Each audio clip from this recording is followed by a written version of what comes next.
welcome. Quipster Puck here. You know, it's not easy getting old. So many young ones nowadays don't respect their elders. So, tonight's story is to show how the young should respect those older than them. It'd be much better if more youngsters would be like my little helpers. They have both been so helpful to me since, well, this happened. Speaking of which, little helper, can I get a drink, please? Ah, thank you, my dear. Puck, you need to snap out of it. Even though you're very, very old, you can still fight. You cannot let Hops win.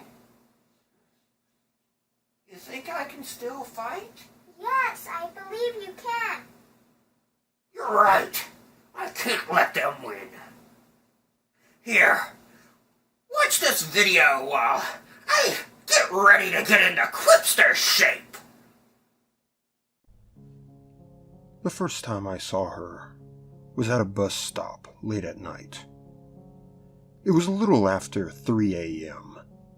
I had been the designated driver for several friends after a celebration, and now I was driving home in a light drizzle of rain. When I first saw her there, huddled on the bench and shivering, I drove past. Then guilt hit me, and I had to turn around. I may be slipping quickly into old age, but I still remember how scary it can be to be a young woman in the middle of the city, especially alone at night. I pulled up to the stop and offered her a ride. At first, she declined, shaking her head and calling back, "No, thanks," from the bench. When I told her there were no more buses at the stop until dawn, she reluctantly came over and got in my car. Half an hour later, I dropped her off at a dark apartment complex, only a little out of my way, and told her to be safe. The next time I saw her, I'll admit I didn't recognize her. It was about 2 weeks later. I was in the parking lot at the grocery store, about to head home. I placed my bags in the trunk of my car, then walked my cart over to its spot. While I turned around, there she was, standing next to my car. She looked nervous, shy, maybe a little ashamed. When I approached, she asked if I had a couple bucks for the bus. Everything is plastic these days, so I rarely carry cash. I managed to fish out about $1 and change. She thanked me and walked off. It wasn't until I was driving home that I realized she was the same girl from the bus stop. It's a small world. Less than a week later, I ran into her again. Pouring rain during rush hour traffic meant everything was moving at a standstill. As I sat in my car, waiting for everyone to move forward, I saw her walking up the sidewalk. She was soaking wet, wrapping a thin jacket around herself. I rolled down the window and yelled, asking if she needed a ride somewhere. At first, she only stood and stared. Then she smiled and ran over to hop in my car. She was heading to the university, which was definitely out of my way. With the weather and the traffic, I really did not want to make the extra trip, so I offered to take her until the intersection. We sat in silence for most of the ride.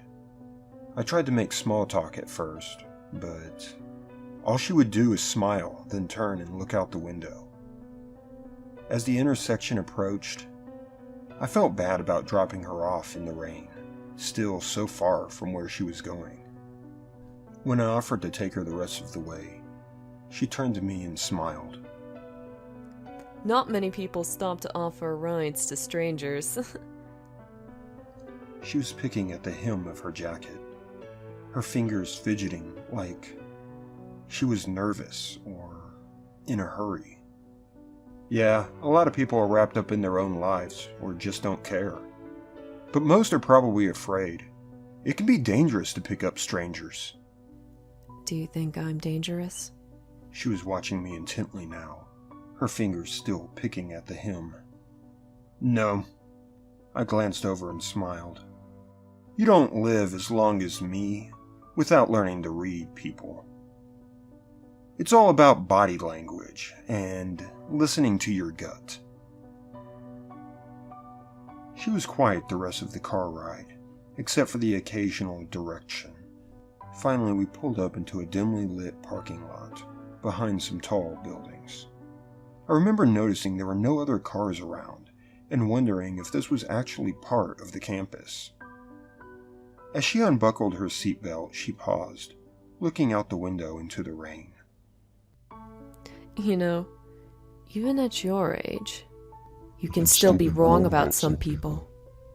She turned to me slowly in her seat, staring at me with pitch black eyes. Her mouth spread into an unnaturally wide smile, showing rows of sharp teeth. Sighing, I grabbed her throat with my claws and pulled her face close to mine as possible. She started squirming and trying to get out of my grasp when the flames began pouring out of my eyes. Trust me, you don't live as long as me, unless you can read people.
enjoyed tonight's story, and you learned a little something of how to treat your elders. Oh, what's this? Oh,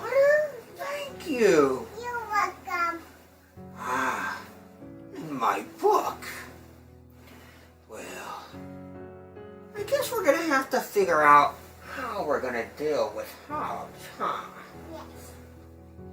Well, I guess that's all for the night. Ta-ta for now.